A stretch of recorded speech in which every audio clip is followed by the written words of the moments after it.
And the easiest way to set a live wallpaper on Windows 10 or Windows 11 in 2025 with this simple step-by-step guide.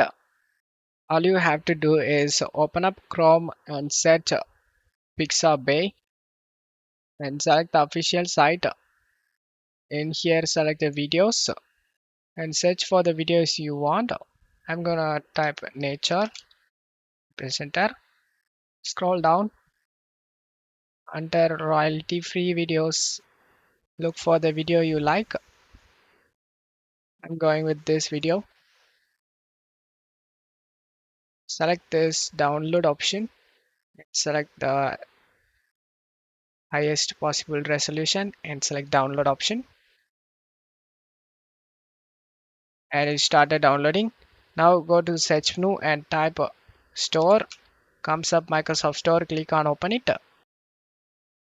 Insert type lively wallpaper. Select the lively wallpaper. 8K ratings. Select the install option.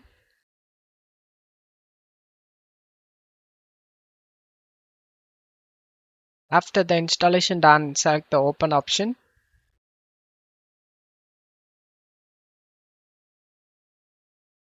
Now the lively wallpaper application opens up.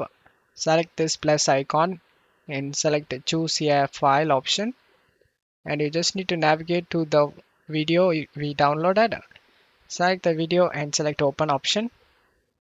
Select OK option. And as you can see, my PC wallpaper has been changed. And that's how you can change any wallpaper that you like. Don't forget to leave a like and subscribe. Thank you.